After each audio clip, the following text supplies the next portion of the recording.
Paradise is something we're all searching for. A state of mind of absolute perfection.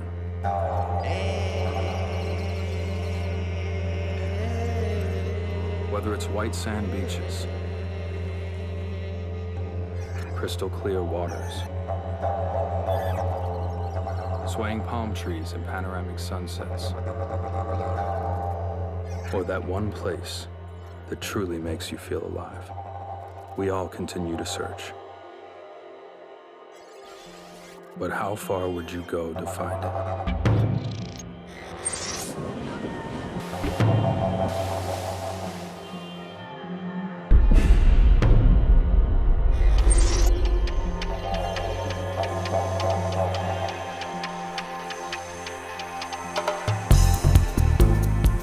Since ancient Hawaiians started riding waves on carved-out wooden boards, surfers have scoured the globe searching for the perfect undiscovered wave. In today's world, it is now more difficult than ever to uncover an untouched world-class wave. The waves out there yet to be discovered now lie in the most remote places on the planet, where it is virtually inaccessible to reach or too dangerous to travel. This has left only a small group of surfers who share the same mindset to leave the comforts of the Western world to travel to the world's most isolated and inhospitable lands, enduring hostile conditions in hopes of finding their own version of it. They are modern-day explorers, known as feral surfers. Today, one of the most well-known and respected feral surfers still searching for perfection is Travis Potter. A United States native now living in Indonesia, Travis travels to the far reaches of the globe, surviving off the jungle in hopes of discovering his own paradise.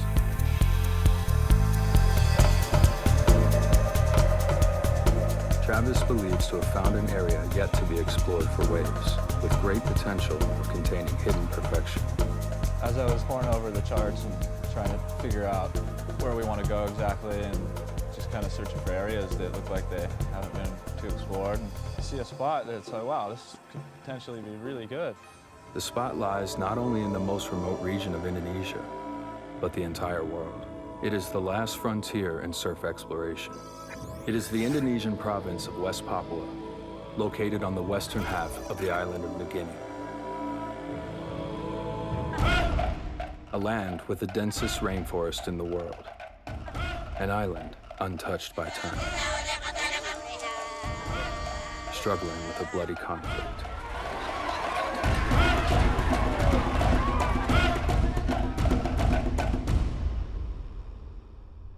To travel the region, Travis calls upon a crew of feral surfers who share the same drive to discover a world-class wave. A group of individuals who live for the unfamiliar and the dangers it may bring. Don't let her radiant beauty and contagious smile fool you.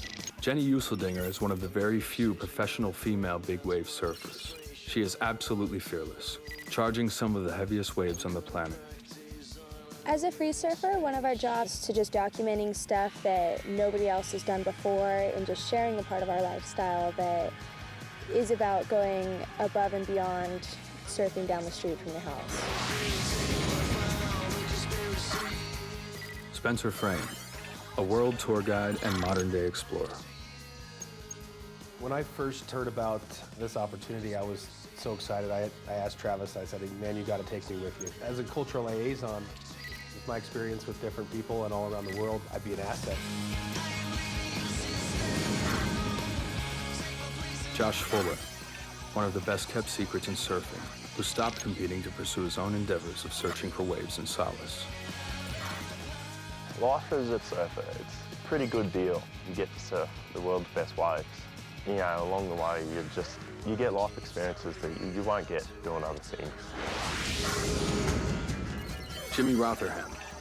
This legendary El Salvadorian charger has mapped up and down the coast of Central and South America, traveling to the ends of the regions. Jimmy is known as one of the best Latin American surfers around.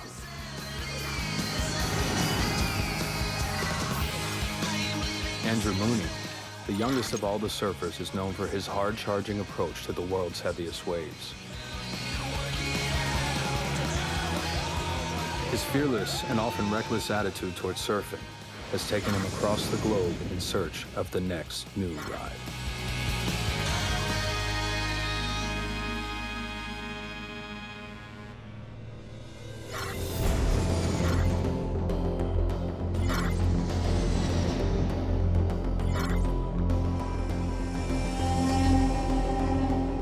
I just expected to experience a fair bit of immersion. We've been warned that, you know, we can get into trouble here if we're not careful with the tribe and the military.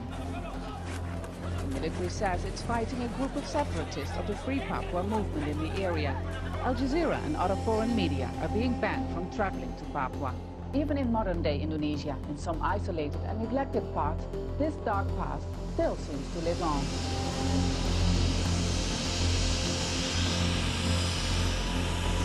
Jayapura, the only major city and gateway to the remote jungles of West Papua. A city divided by the hostile tensions between the local Papuans and the Indonesian military and police. An area you cannot avoid, a place you cannot leave fast enough. Papua ni Guinea, kasihan, tolong kembalikan bicara di PBB atau di. Our first introduction is this guy that's really vocal about his opinions about what's happening with the suppression of the people over there. And it was a hell of a way to start a trip that we were already really anxious about.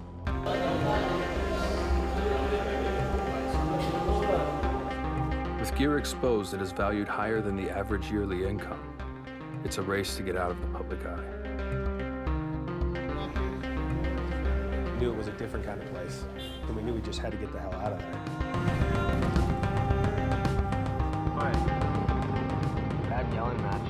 Still yelling, there's a fight right down the street here. Oh, they're pushing each other. You'd feel a tense vibe to the whole place. It was this very street where recent riots erupted that led to 3 police officer deaths and hundreds of injured Papuans.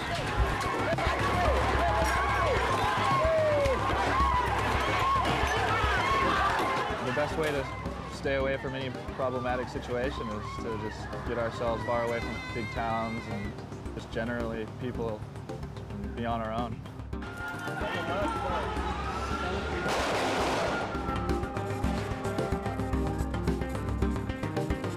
We didn't really know what we were doing, except for that we wanted to get some boats and get the heck out of town.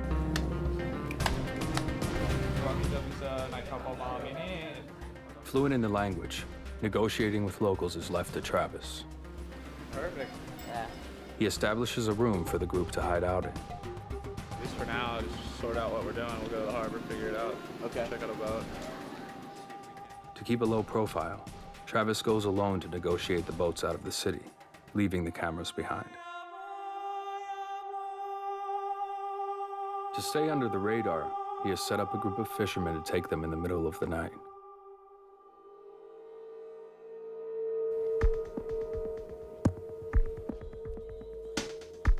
It's 3 o'clock in the morning, wake up, get all of our stuff together, head down to the pier.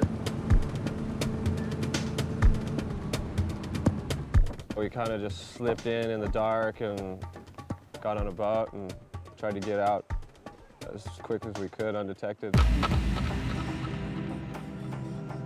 Failing to slip away in the dark, curious eyes gazing down upon them are a reminder of their vulnerability in traveling to the great unknown.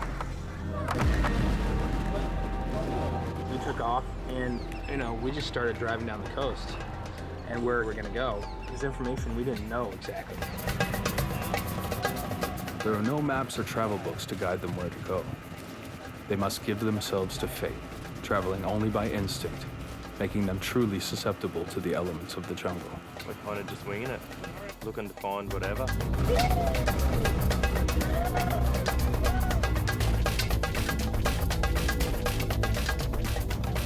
It's extremely adventurous. We don't have any kind of schedule or agenda except for just on a mission to find waves. And how much more of paradise can you be in than that?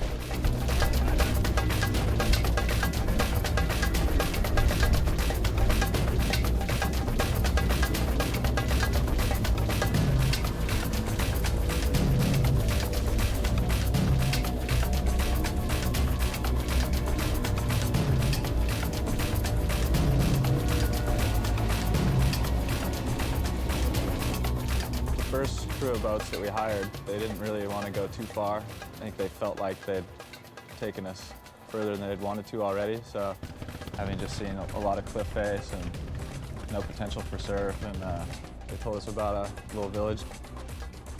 I was a little concerned because this is our first time. They're just going off and just dropping us. Forget plans on trips like these. It's not about maintaining structure, but rather adapting to the uncontrollable events that surround them. When meeting the chief, all they can hope is that the last visitors were polite. It's a bit intimidating. We had no idea how we were going to be received by people that maybe have never seen foreign people, or maybe not since World War II. You just find the Kapala Desa, which is the head of the village, and ask him permission to come aboard his beach. Oh, sudah bilang? Iya, sudah bilang kita. Itu ada rumah itu, saya taruh di sini. Travis has shown true hospitality and granted permission by the chief to set up camp on his beach. Yeah.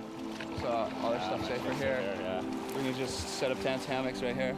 And right on. They couldn't have been more hospitable to us, and they had some fish that they cooked up for us, and everyone was so friendly, and they insisted we stay the night, and they'll organize another boat for us to keep us going and checking out some more coastline.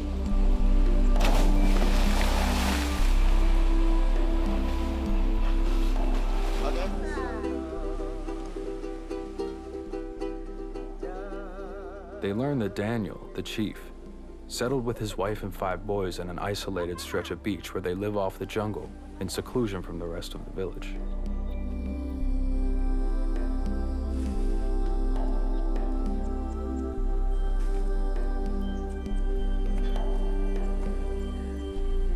As the only 2 women, an immediate respect and understanding is made between Daniel's wife and Jenny without even speaking the same language.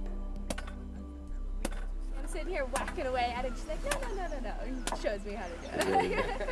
Getting to go and like interact with these people, like that's like living right there. The last thing I want to do is just stay in my little world and like be so secure. Come on, step out of the box and live. Like.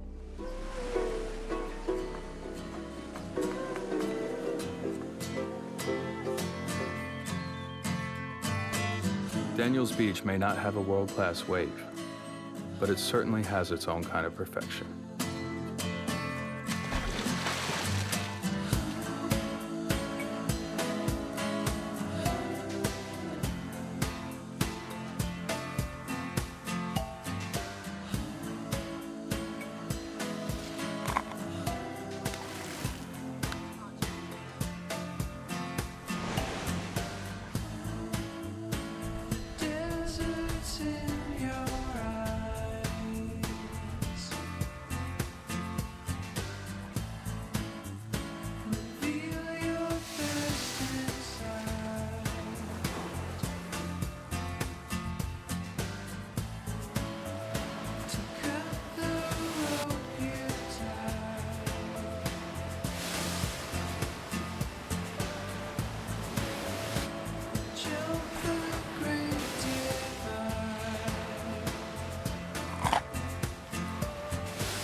A little kid, he was trying to sort of copy me catching waves, sort of trying to do the same thing. It was pretty cool.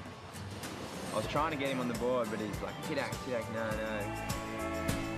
You still have your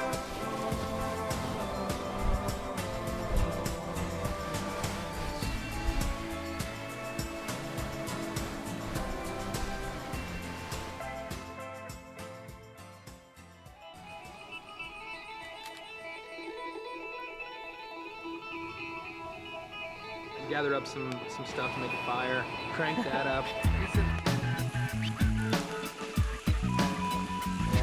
Yeah, it's good brothers, your life. Oh, look at the ink.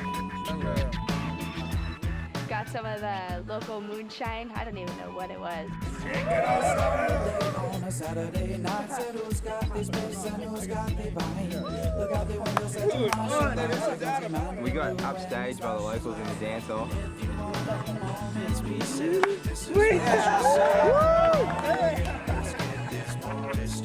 Ended up being a really fun place to stay. Once the word spread that there were some foreigners in town, everyone wanted to come and hang out.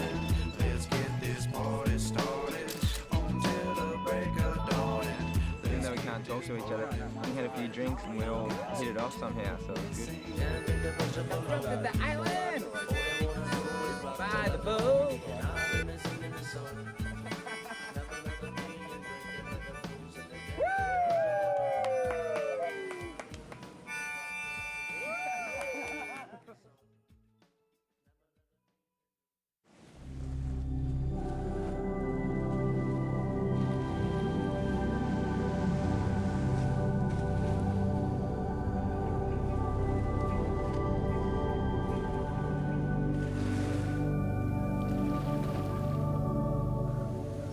Give me the worst headache.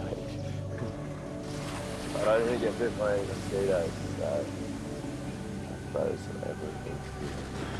Living in the moment, it's easy to let your guard down. For the group, this meant veering off their original plan of staying on their own. A mistake that puts them on the military radar.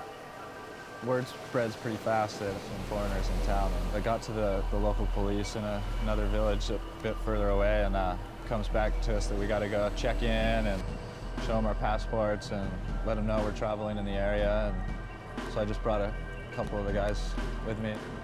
I don't think anything's gonna happen, but it's probably for the best that we do what they kind of want us to do.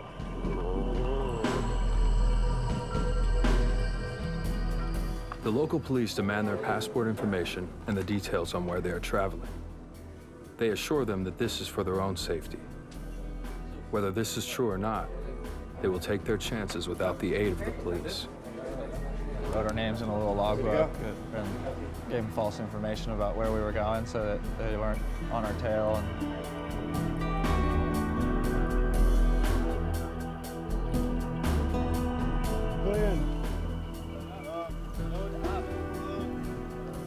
The whole point is to just be as far away from anyone, especially government officials. So with the police knowing where we're at, it was time to go and move on to somewhere else and find something more isolated on our own. Daniel suggests taking them further up the coast, where they will be even more remote and where the police and military have little access.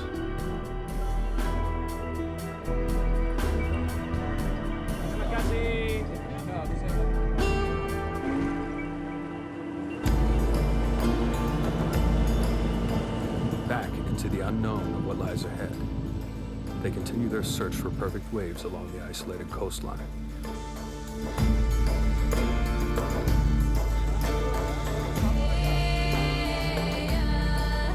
When you go looking for waves, it's really not that easy. You gotta study the reefs and scour the coast.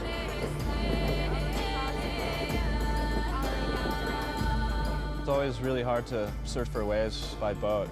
You can't really see what's going on. You can't tell what the reef's doing and if there's actually a wave in front. So we see something that we thought maybe a wave and go hiking and look around, see what's close by.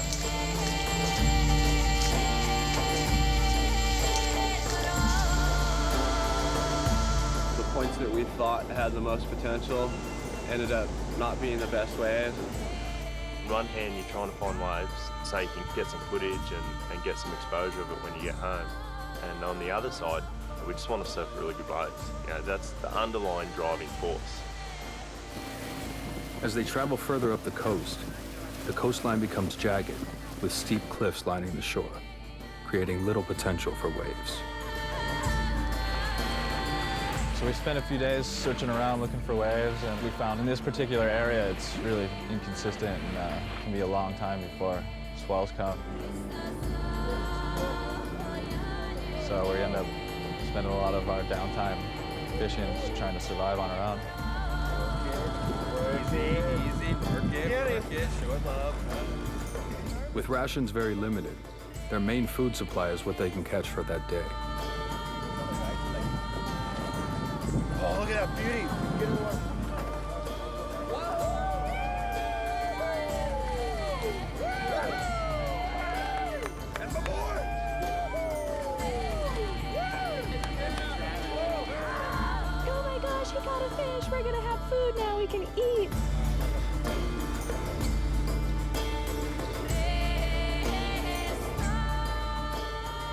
So we're really just hoping to find some place where we can stay on the beach for the night, to camp out and rethink what's going on.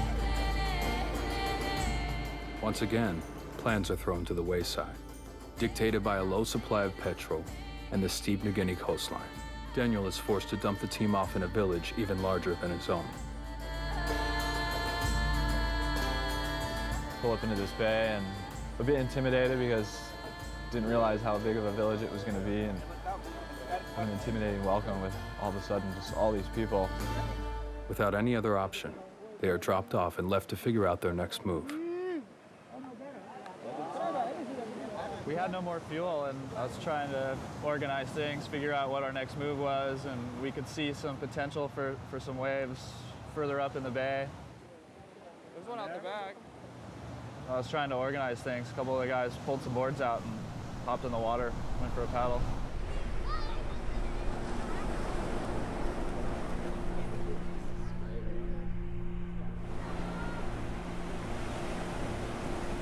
In this particular area, it's pretty obvious that none of the kids have ever seen any Western people, and here come these excited little kids, and they've got these planks of wood, and they go running out into the water, and sure enough, they're riding waves on these old pieces of wood just on their stomachs.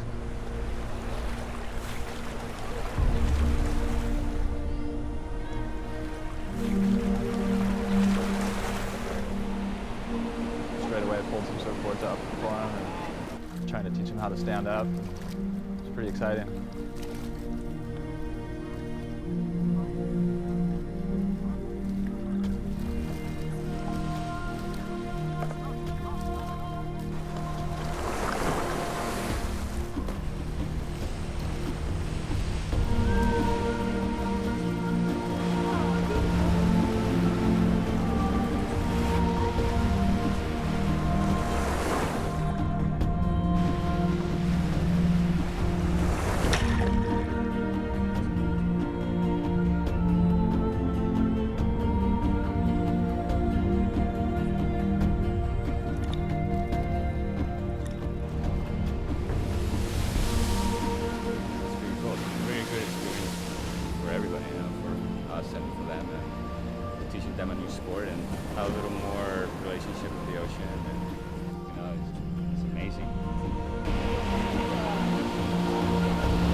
Standing up, and just the smiles on their faces, they were in disbelief. It took a while for them to warm up to us, but once they did, it was an amazing place to hang out and teach them how to surf.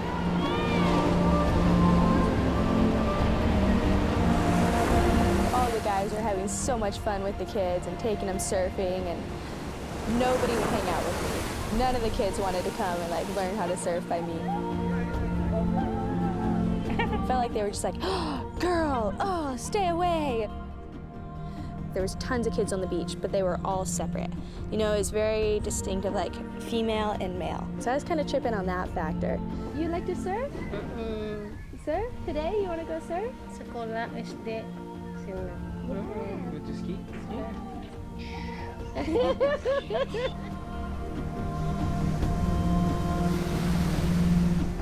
I just kind of went down there and I threw one of my boards out for the kids to jump on. And then there was quite a few girls started jumping on and hanging out after that. I was super stoked.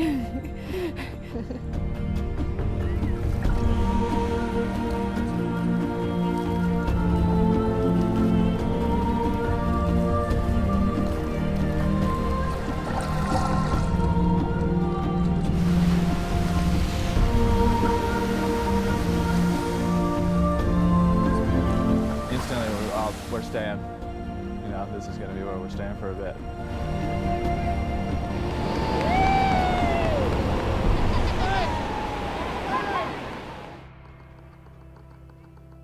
In a culture where roles and activities are separated by gender, There is a curiosity and respect for Jenny as the girls in the village watch her doing the same as the men.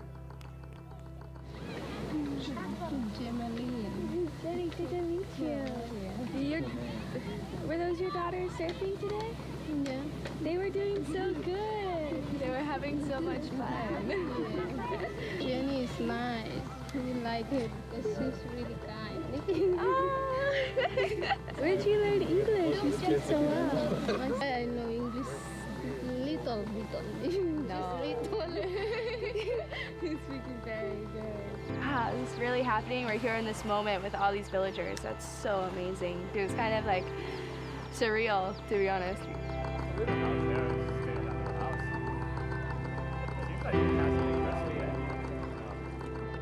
In a land where basic means of survival is more important than the US dollar, they contemplate giving Daniel their meal as a parting gift. Just a hat. Just keep it going. Maybe so stoked. He was a fighter. Maybe really stoked. Yeah. It's a tough call, you know? That looks delicious. Not gonna be doing it. Wahoo are great to eat, but I'm sure they appreciated it probably more than we did. Did you give him the fish? Yeah, we'll catch another one.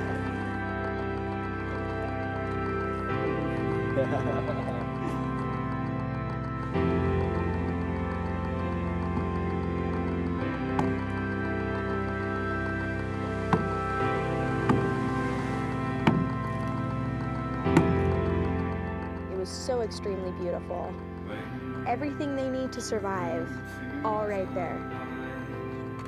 They just eat a lot of fish and have this meal out of sap. This one is Sego Pamba, the traditional food for Papua. The tree sap, they just kind of stir it up and the texture is really chewy. I think it was the texture more than anything that got to people. I don't know. The Atari was good, but I'm not sure about this. Trying to swallow it, it was like really sticky.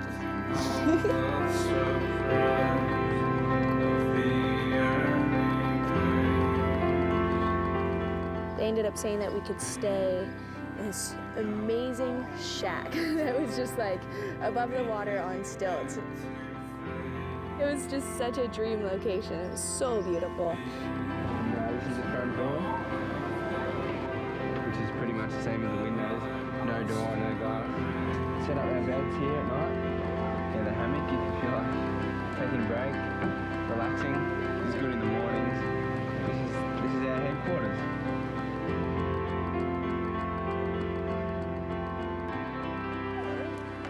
When you let your fears go, you open yourself up and give yourself to the moment. That's when you truly live. Encounter with the people was exhilarating. I mean, it was really cool. It's something that I haven't felt on any of my other travels. You know, we're smiling at them, they're smiling at us, and they're probably thinking, who are these guys? What are they doing here? What are they gonna do? Why? You know, but we were greeted like family. Messiah Spencer. Is that right? Messiah Spencer? And you are... Yeah. Jeffrey. Hello, Jeffrey. What's your name? Nenas. Nenas. I gotta make sure I get the name right? It's very important, right? It's very interesting to me to come and check places like this out and absorb the whole culture and the whole cultural clash, you know, just learn more about people and life in general. And for them to embrace us, you know, it's really, really cool. I mean, they've been treating us like kings. It's so cool. I mean, this is where we're staying.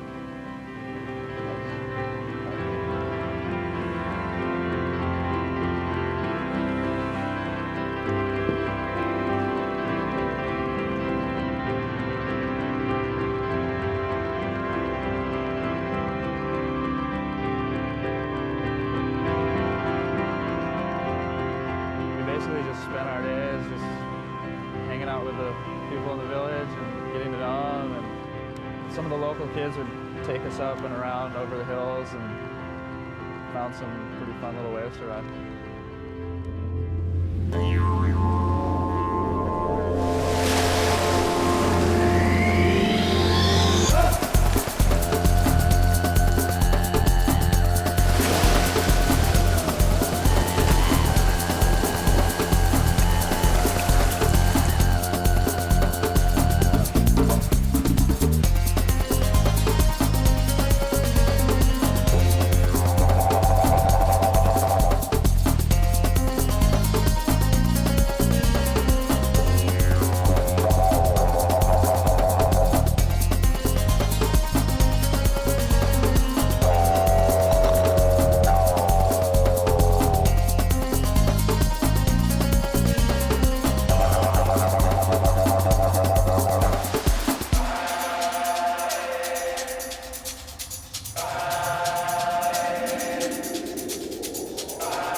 With a growing bond, the villagers begin to share the horrors that haunt their people.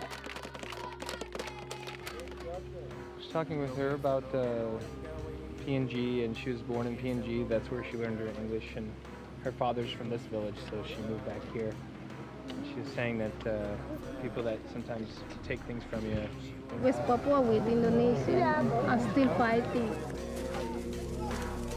They don't want to take our land or what. They take all the resources and everything, gold or what from here, this land. All the gold? Yeah, so they feel that if they leave this land, they will become poor. They kill many Papuas, women, ladies, little child.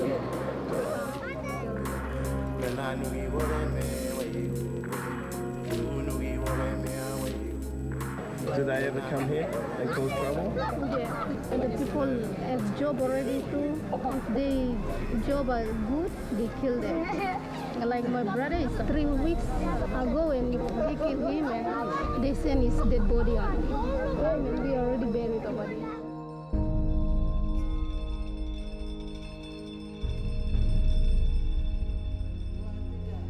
Bapa di dalam kerajaan surga, Bapa Engkau telah menyertai kami dan saat pagi dan malam hari kepada pagi hari Engkau kami datang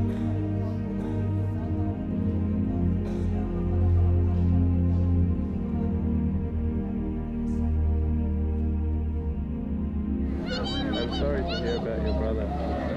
Do you think it's getting better or worse? Get worse. They don't want the world know. They just kill the people silent and make no. It's a full genocide. To destroy the Papua, West Papua people. Yeah. It's been going on for like 30 plus years, 40 years. That's one reason I didn't want the police to know that we were even around when we had to go sign in, you know?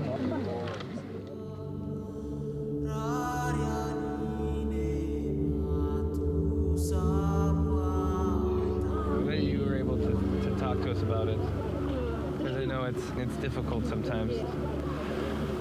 We wish to get freedom, but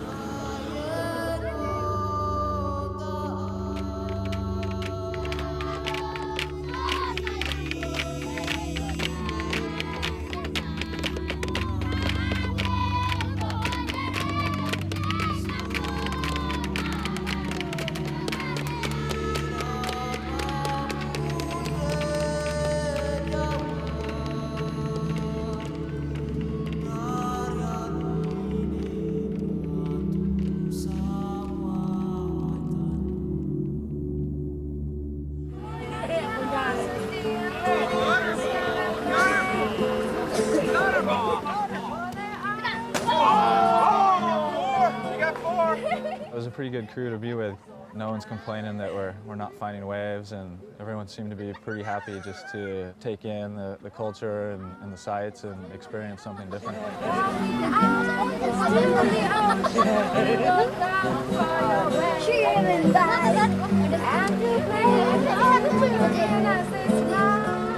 The way they smile up at their eyes, you just want to say, oh my goose!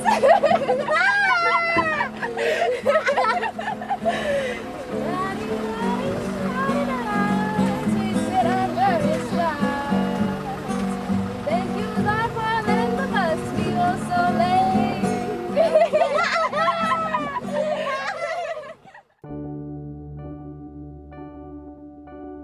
Jenny organised a night surf one night.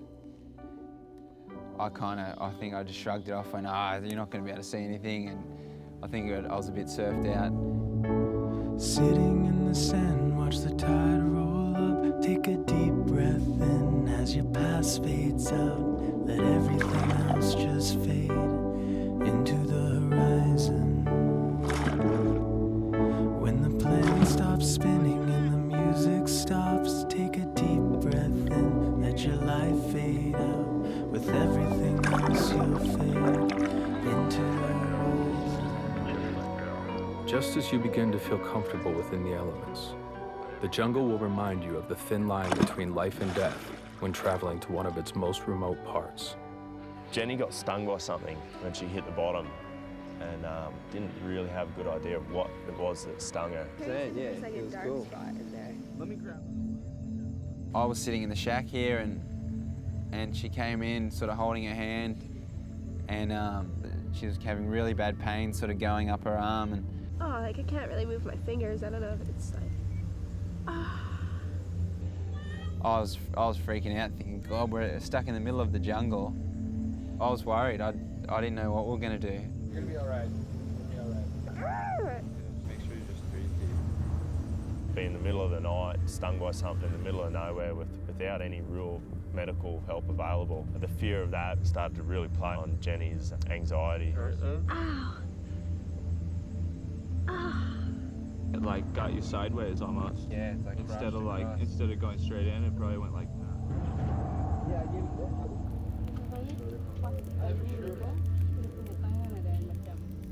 As the locals observe Jenny, it becomes clear as to what stung her. They draw out a fish with spines in the sand. Yeah, nailfish. Nailfish. She said there's nailfish. Little fish, but they got nails. If this is a really bad poison, we've got no help here. We've got no way of sort of fixing it. And then that got kind of scary. This could get serious, you know, if she goes into a shock or has an allergic reaction to this, done. The only thing that's going to make it feel better is really, really hot water. Yeah. Is anyone boiling some water? I'll go boil some, eh? We'll go put... So there's not much more you can do other than get as hot a water as you possibly can and keep it on the wound to coagulate the poison and give some relief.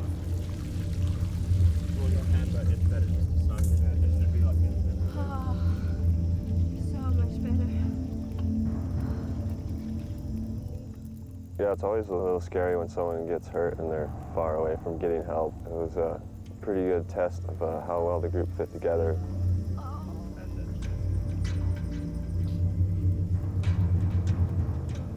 Thank God it sort of passed, but not quickly. I think that whole night she was in pain, yeah.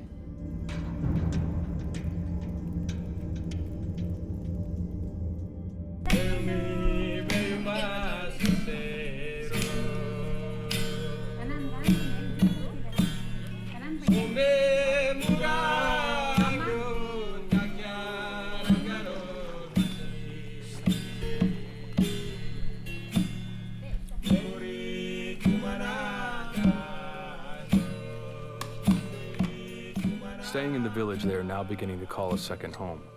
Surfing has now become part of the village's daily routine.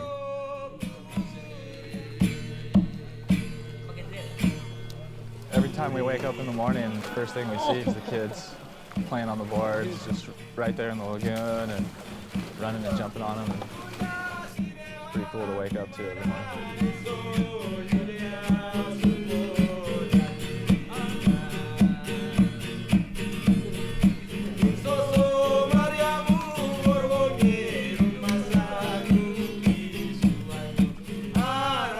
Everyone's just out in the water having a good time, and it's just kind of watching the transformation into a little surf community.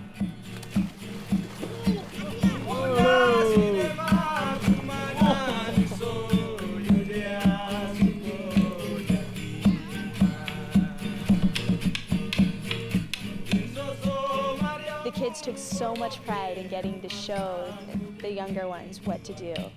You know, you share what you've been given and you just keep passing it down. And it was so incredible to see that.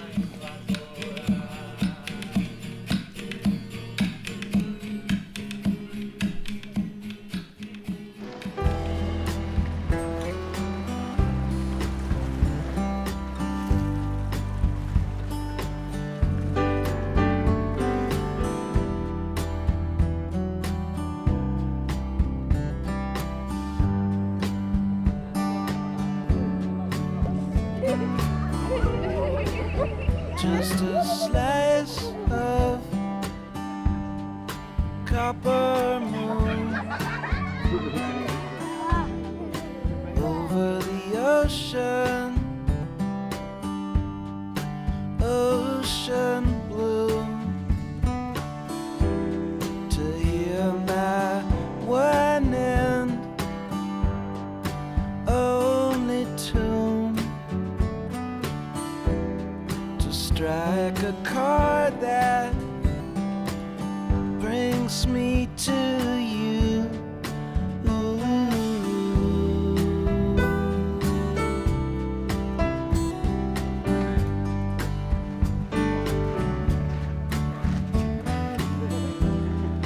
There was a time when The surfers found a utopia amongst a group of strangers who they are now beginning to call family.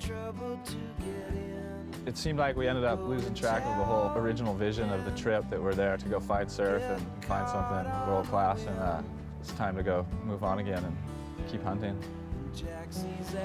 Supposedly on the northwest tip over here, there looks like there's reef passes from satellite photos, so hopefully we should get some waves over there. Kind of just have to go and see what happens when we get there. The village will forever remain in their hearts, and in exchange, they each leave a gift behind. After having such a good time teaching these kids how to surf, we decided that the best gift we could leave them with was to give them some of our boards.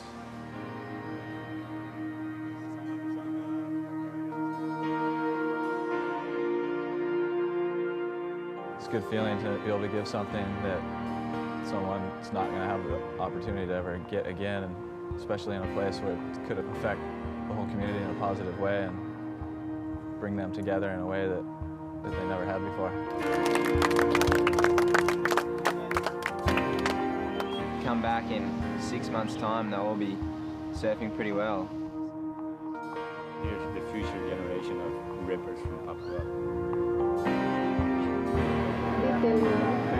We really want these people to stay here because they make fun and we enjoy. When we left, it was a pretty emotional send-off. We've gotten really close to the people that live there, and I mean, it was almost maybe more emotional for them, seeing near like tears in their eyes. They didn't want us to go at all.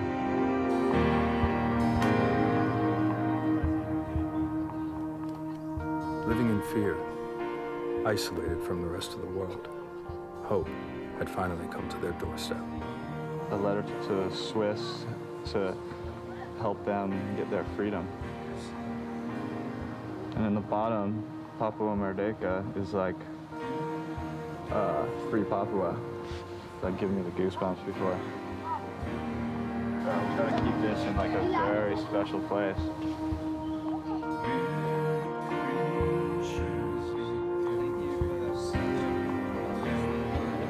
We weren't really supposed to end up here. It's just really the way it happened, and if it hadn't gone down that way, we wouldn't have met such amazing people.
spent days and days traveling, looking, not finding anything, and just a few hundred miles to explore, running out of time.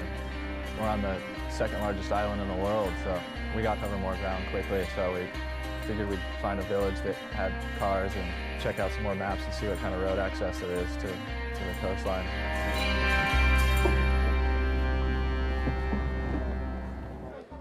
Once we got to the next harbor, we wanted to get a car out of there as quick as possible. It seemed like a more bustling town, and someone was on us pretty quick. You know the place? Just trying to figure it out. Basically on us straight away, you know. There was no missing us. We were the only white people. We were just a target. If we go up to the north, we need one bus. So he was selling himself as a guide who could show us around and take us wherever we wanted to go. So we sort of tried to ditch him a few times.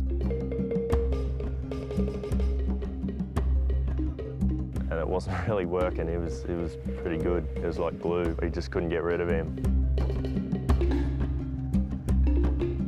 Started getting pretty public with the things he would say.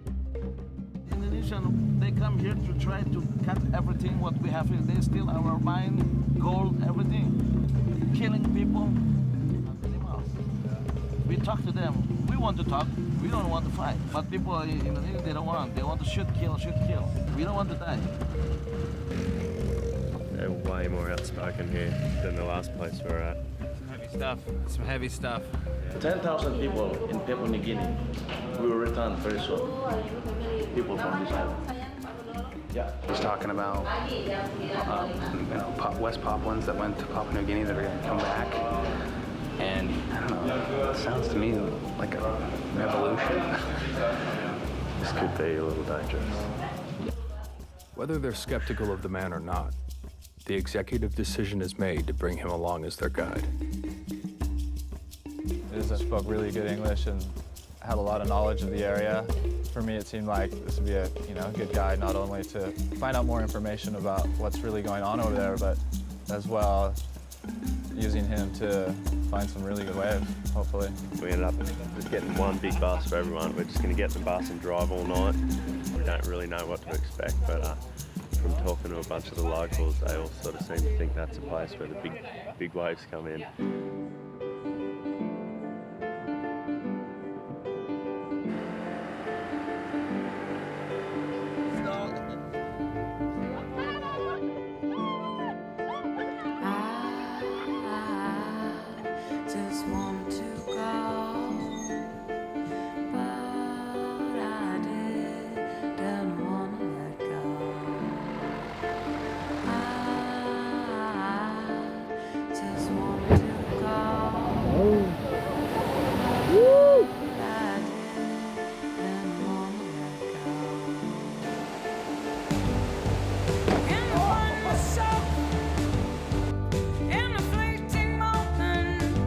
Try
Traveling through the densest rainforest in the world, there is no sure way. The jungle ultimately determines where and how you will travel.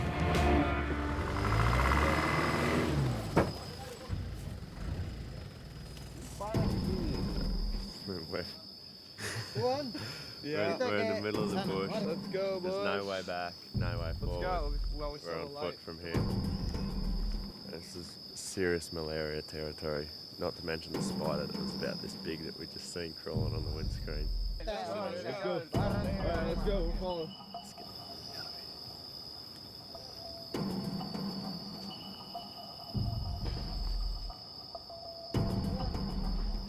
So crucial. Boys, come on, let's move.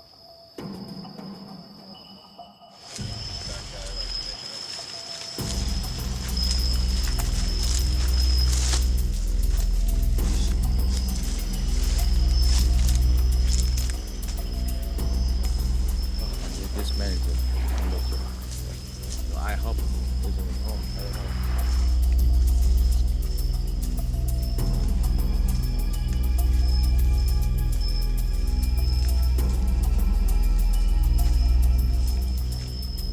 We're trekking through the jungle, just trying to find something, a beach to sleep on or something, and this kid comes out of nowhere and just waving his torch and starts guiding us. They are led to a wooden shack on the outskirts of a village, where a man named Adolf welcomes the surfers. We gotta cut back on the coconut. This guy said, staying here, don't worry about security. Okay. Visitors pour into Adolf's to meet the guys, where a nightly ritual of singing Papuan ballads ensues.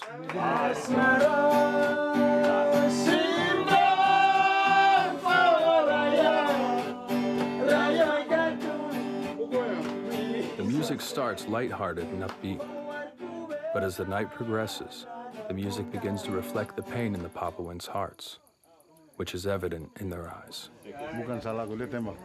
Adolf suggests they sing the forbidden Papuan freedom song. Please. It's hard music, but its meaning is, you know. And you get in trouble for singing this. Yeah. Yeah. It's okay. That's military behind us, so not do it.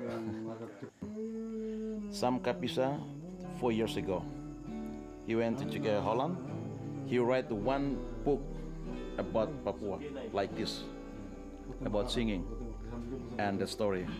He went to Holland, back they kill him in hotel.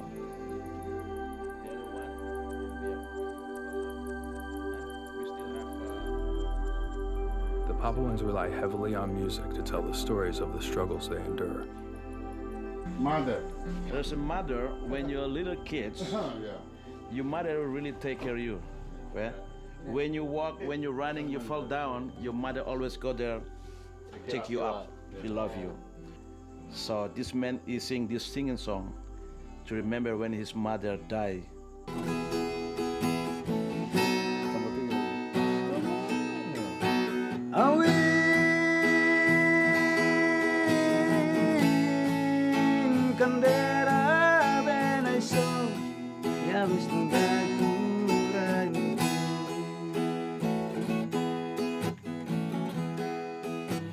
Come on,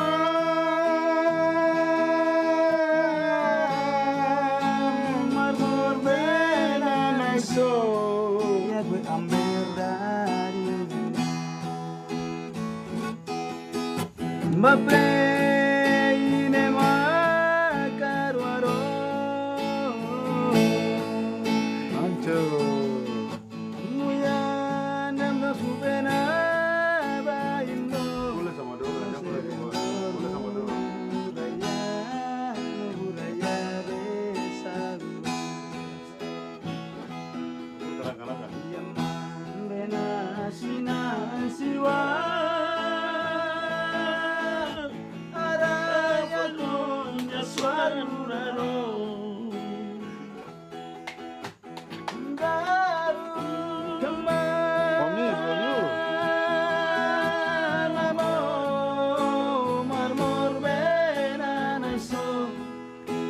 Amber dari Indonesia.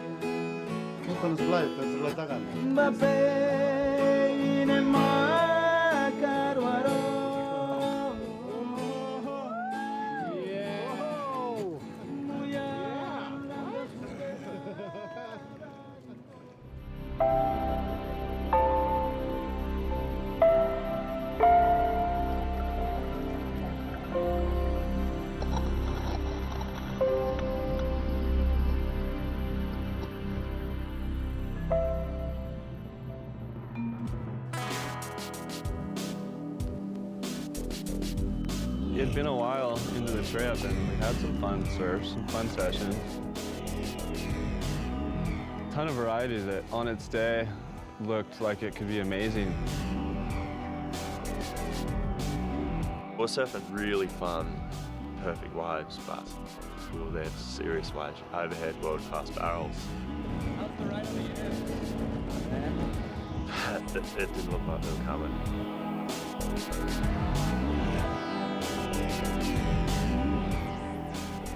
Perfect setups line the coast. But without a large enough swell, the odds of finding that perfection look dim. Almost. Winding down on the last few days of the trip, they need a miracle. And they need it fast.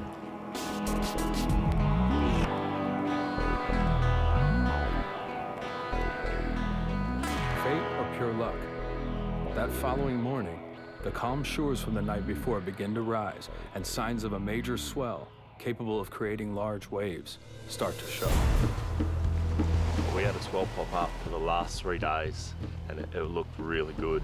We could see all this swell out the front of the place where we were. So basically, we had a small window. First day it peaked, the second day was gone. We had one shot to go home saying, yep, we found world-class waves. After doing a bit more research on the direction that the beach face and the direction the swells normally come from, realised that it would be pretty rare to get waves there. I was kind of freaking out, said, look, we've got to go and look for waves. We had these boats organised to sort of go west down the coast where we hadn't checked out yet, and they were late. So we were stuck without transport, with the swell on the way. We knew there were better spots.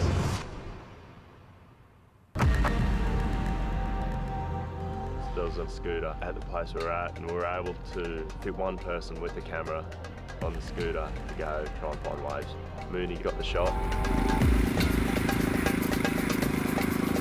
Jumped on a moped and sort of headed back down the coast.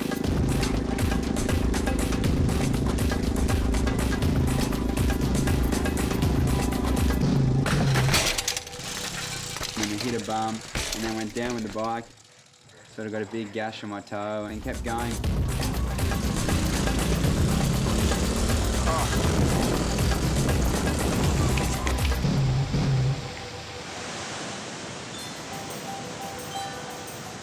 It was just a different coastline. There's all these waves breaking everywhere. We sort of looked across this bay and could see this wave peeling these perfect black barrels, these big round cylinders just going down the reef. I was freaking out. We had lost it, just got back on the bike, raced back.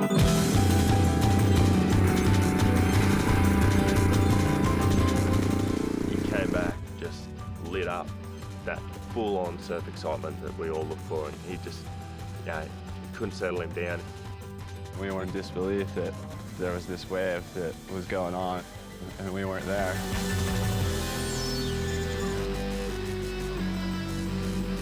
So the next day with the 6-foot swell, that was us. We had our spot, but we still didn't have transport.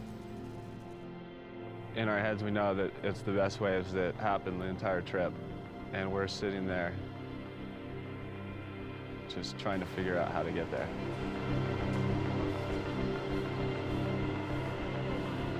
It was taking forever. We were starting to get pretty stressed, you know. Get us to the waves, Neil.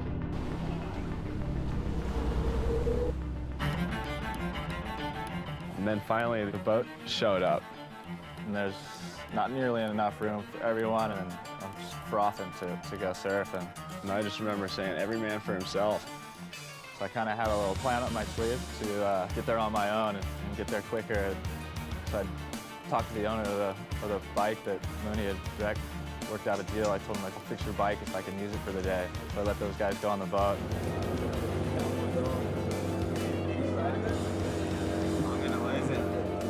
Finally got the boat going in the right direction, and there's a good chance this thing's gonna sink. That thing bounced. Do you guys have more water back there?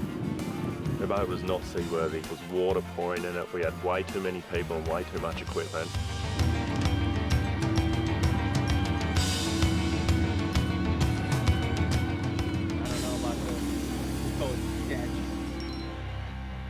As they arrive at the wave, with their boat upright and still intact, they find Travis already in the water. Stay here. So by the time we pull up, it's a little bit onshore and crumbling. It just wasn't quite right. You know, the people that took the boat thought that we got skunked. We're like, oh no, we've missed it. They came up just short of surfing the perfect wave. All the things that go wrong were all going wrong on the day that we needed it to all go right. As all hope was lost, the wind shifted and the swell grew even larger, turning a mush of a wave into absolute perfection.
Absolutely getting really, really good waves and making the entire trip worthwhile after everything we've been through and all the struggles.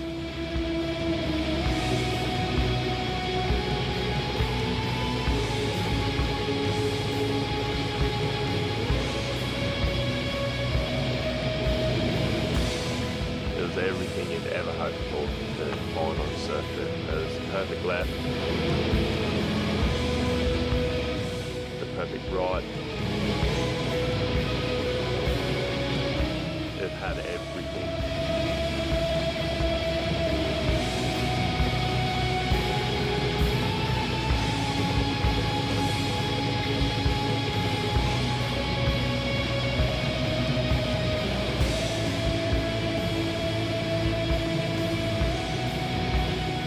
It was like the wave you dream about, that you draw in your books at school, and you find it is incredible.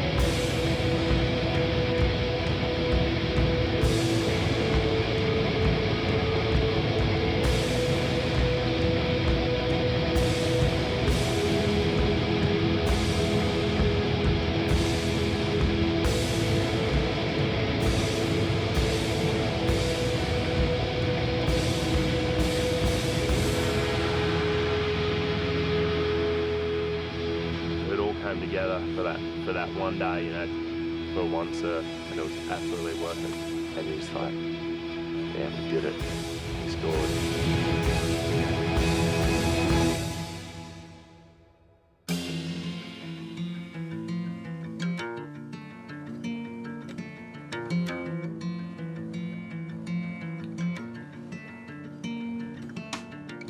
They finally found the wave they were searching for. And in the process, they shared their joy of riding waves with those searching for something positive to hold on to. We're too young to be confused. After all the time we'd spent looking for some kind of a perfect wave, then we finally find it, we get it, it's good, but then it's time to go, but there's still so many questions left unanswered.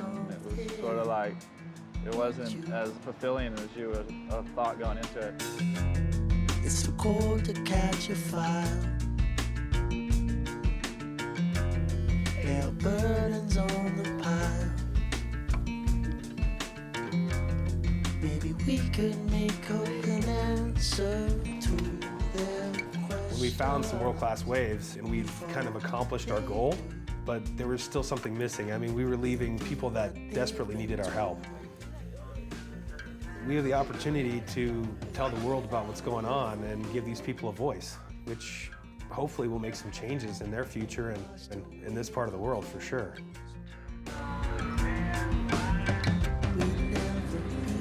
They've got to be the biggest, hardest people I've ever met in my life. The impact of the Papuan people on the surfers resonated with them long after they returned home from their journey. That's a morning star. It's a West Papua flag. It's our own flag. There one people, one song. That's what we born for this flag. Give it back. So American, you are superpower, yeah? Country around the world. So we have, please, do it for us because we have other children for the next generation. If we didn't need independence, you didn't do it for us, then our children, our family, and the future will be dying. Thank you.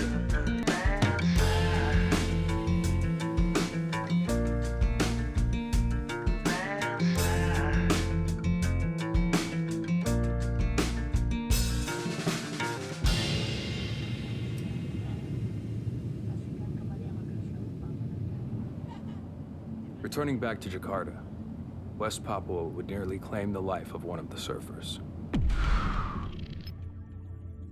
After contracting cerebral malaria, Travis fought for his life. Everyone that I've talked to that have had malaria before, they say right when you get it, you know that that's what it is. And bam, it hit me. Just a whole different feeling than I've ever had from any sickness. So the first 2 nights were just so rough. I was by myself, hallucinating, just in and out of reality, and was just kind of scared to fall asleep, thinking I might not wake up, or I might wake up and freak out and jump off the balcony. So I basically just stayed awake all night and just sat there and just concentrated on breathing. Enduring a horrific battle alone in a third world hospital, the surf community around the world comes to his aid in raising money to get treatment. Hi, my name's Timmy Turner, and my friend Travis Potter is sick. And all the donations help. It was pretty amazing. Some of my friends giving me support, saying, you know, we'll collect some cash and pay for your bills. It was a pretty good feeling knowing that just the whole surfing world is, everyone's like family. Step up to the plate when one person needs help. While stuck in Jakarta, tensions in West Papua continued to build. A report by a prominent West Papuan church leader has accused the Indonesian military of committing systematic genocide in the province. With the number of human rights abuses in the region becoming more frequent without any international response, it was clear to Travis that the voices of West Papua were not being heard. For me, ultimately, the thing that I'd like to see is that people are aware of the situation over there. The images are shocking. Men wearing military uniforms threaten to cut the victim's throat, kill him, and burn him. The video is so graphic, we have blurred the most extreme scenes, especially the part where the interrogators burn the man's genitals. Travis knew he could not leave Indonesia without doing his part to give the West Papuan people a voice. This would mean returning to the place that almost cost him his life. I've spent most of my adult life traveling around Indonesia and being amongst the people, and they're an amazing people, and it's pretty much nothing but smiles and hospitality. And so this is a whole different thing to see them fighting amongst themselves. And really wanted to investigate more to the root of the cause and see what it was all about. Traveling alone, Travis returns to Jayapura to meet with a human rights lawyer and 4 Papuan political figures.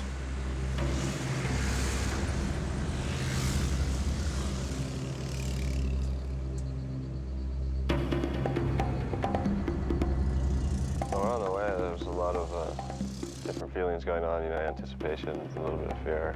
For fear of being tailed by the military, their escorts ask them to turn off their cameras until they reach their destination. Pulling up to the hotel and seeing that there was guards around. We had to be escorted in, and it was a pretty overwhelming scenario, nothing like I didn't imagine, just going to have a little chat with someone.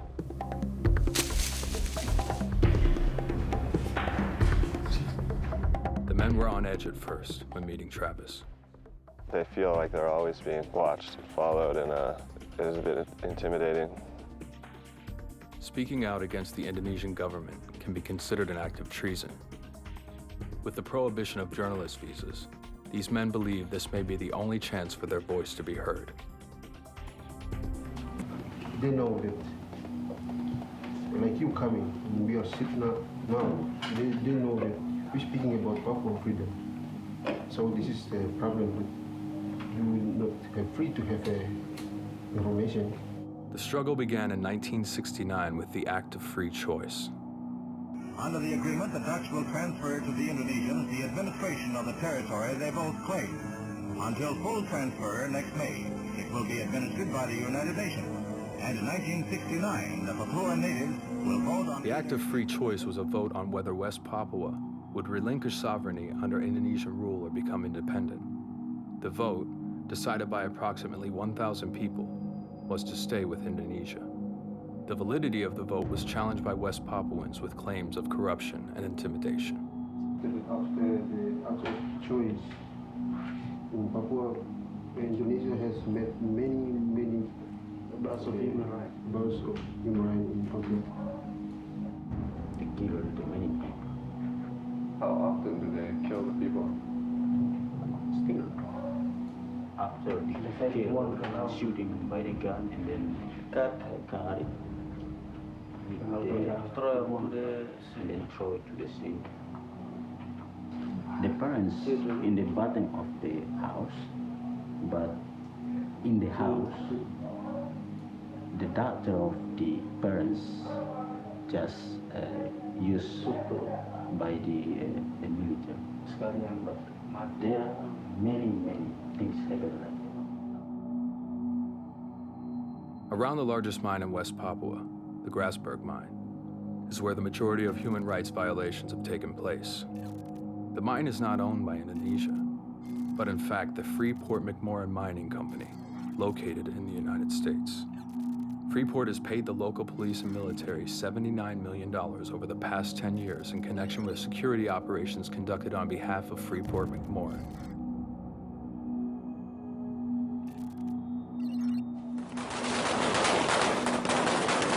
Though Freeport-McMoran has claimed they are not connected to the human rights abuses in the region, they continue to monetarily empower the military, who is directly involved. Is take out our resources, but we want to free on our land. Having only scratched the surface of the Papuan conflict in the northern coastal region of the second largest island in the world, Travis knows he must travel to even more remote parts of the island to fully understand the struggle. He calls on Josh and Andrew to travel back with him to West Papua.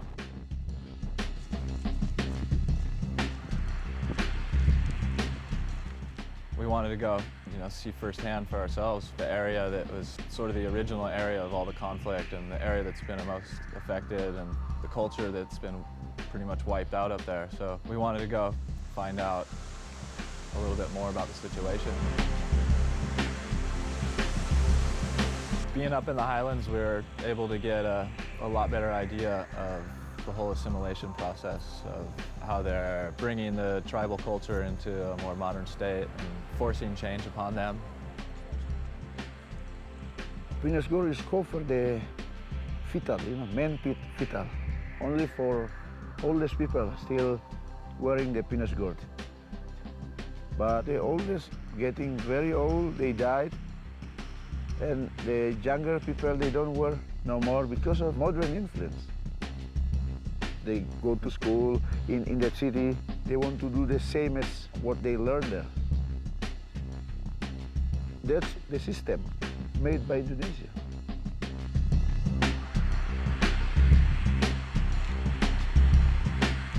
They have schooling and they're not taught about their local culture. So the younger generation, although they're here living it, are losing their ability to live how they live. They're becoming westernised, basically.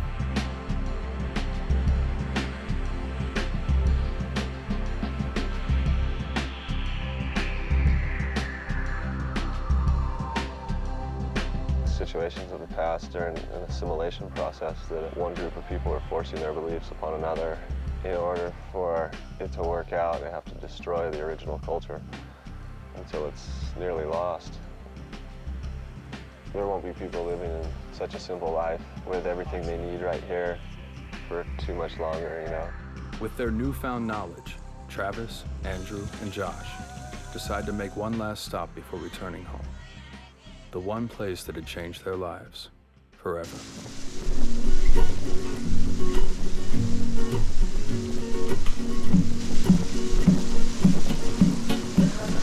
That's getting exciting now, and probably only about 10 minutes away. I wonder what's going to be the expression on their faces when we just show up out of the blue. Last time when we left, there was like tears all around, and it's pretty emotional. There's a bit of a rumor around the fort that it's become a bit of a surfing town. I just can't wait to see their faces when we first pull up.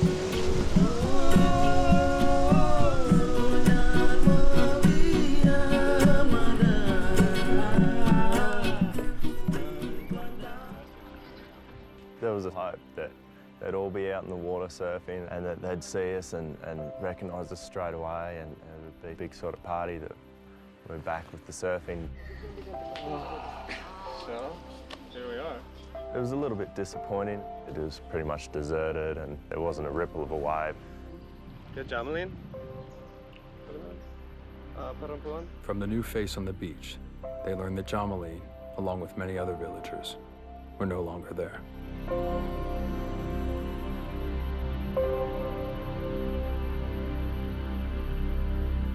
They learned that the chief who had given Travis the letter had passed away.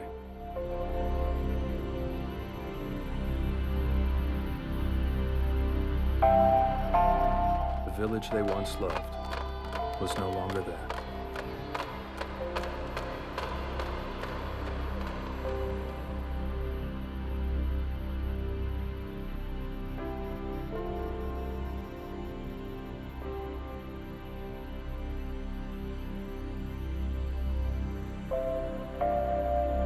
Without a ripple of a wave to surf, all they could do now was share stories about the village from their first trip.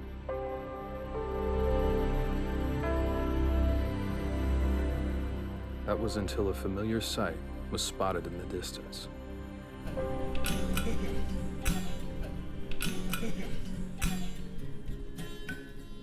Soon, faces began to look familiar.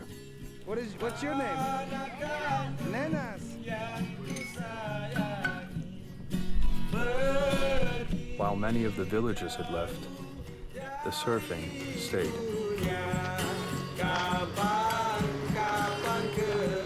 And with the boards came old friends.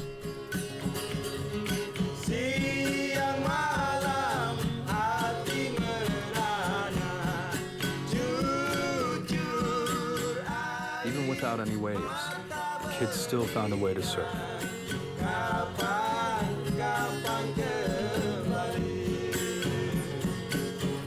The fact that they were still playing on the boards when there were no waves was pretty cool, because they don't have to ride waves the way we ride waves.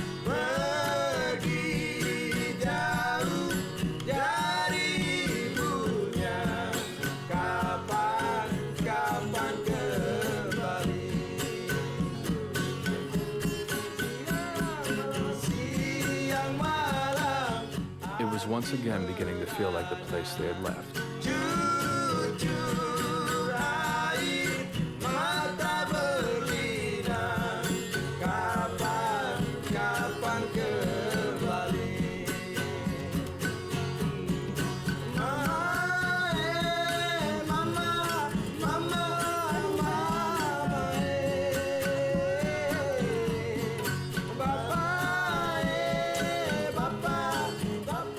Once again, the villagers felt like family, and the village like home.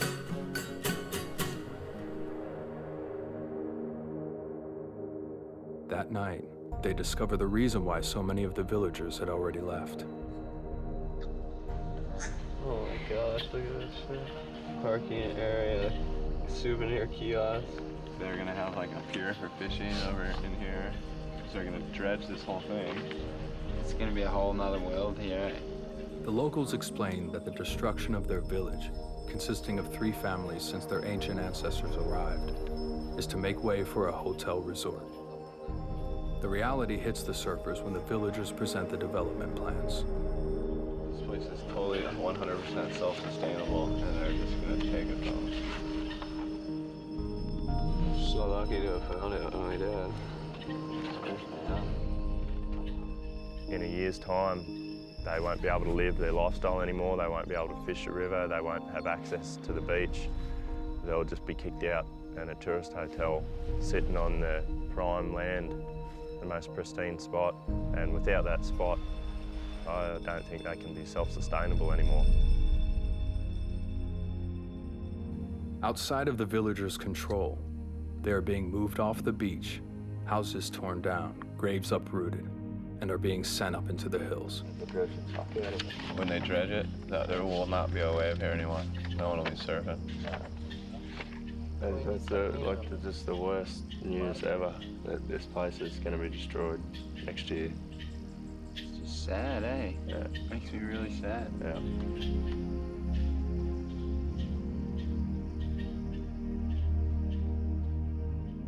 What they were dealing with, they'd been dealing with for a long time and will continue to deal with.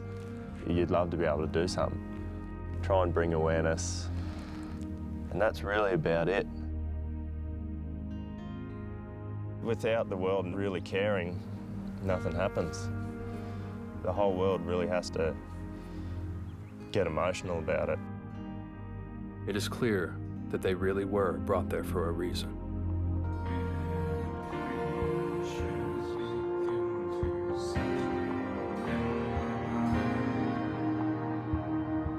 If we can somehow create some peace here, yeah, that'd be unreal.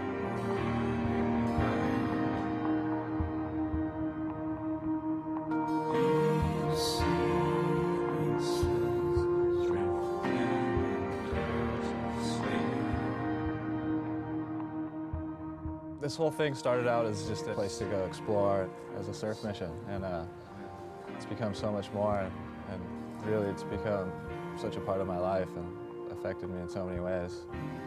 And really just hoping to get these people's message to as many people that can see it, and hopefully people understand that there's a place where people need help. Hopefully that I can do my little part in making a difference.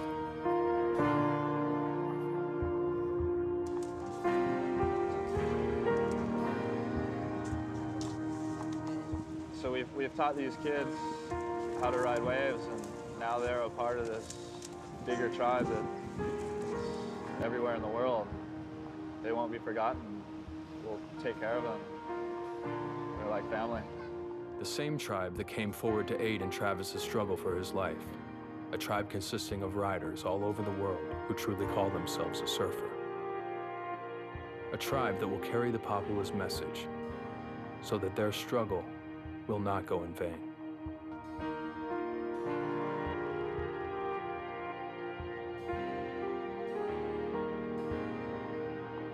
Though they are leaving West Papua, they will never leave their friends behind.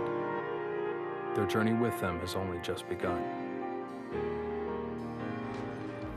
So many times we see atrocities occurring right before our eyes, yet we do nothing, believing there is nothing we can do. But we all can take action.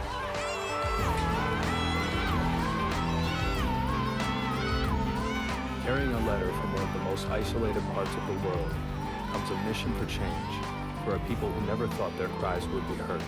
So at one point, the people of West Papua asked for your help and gave you a letter. What did the letter say? Basically it says, we the people of Papua declare our desire for freedom to the international government. To the world and international community and the red flag of Switzerland. Please help our aspirations for freedom. So this was like their one chance, you know, to let their voices be heard. It's another reason kind of why going to the mass media as well is it throws it out there for everyone, you know. Stop the genocide in Papua! Since the beginning of making this film, people all over the world are now beginning to stand up for the West Papuan struggle. Free the people of West Papua! Free the people of West Papua! Thank you very much. The country of Norway has already made steps for change by pulling its investors out of the mining company Freeport-McMoran, a company that continues to empower the Indonesian military. To help the people in West Papua, it begins with a worldwide dialogue allowing the Papuan voice to be heard. You can do your part by visiting www.isolated.tv and signing a petition demanding the U.S. Congress to revisit Resolution 1355, drafted by Patrick Kennedy, to stop the human rights abuses in West Papua. You can record your own video and become an isolated ambassador for peace. Hi, my name is Ryan Phillippe. I'm an actor, director, and I'm an isolated ambassador for peace. For a better world tomorrow, it begins with our actions today. We have the power to create change.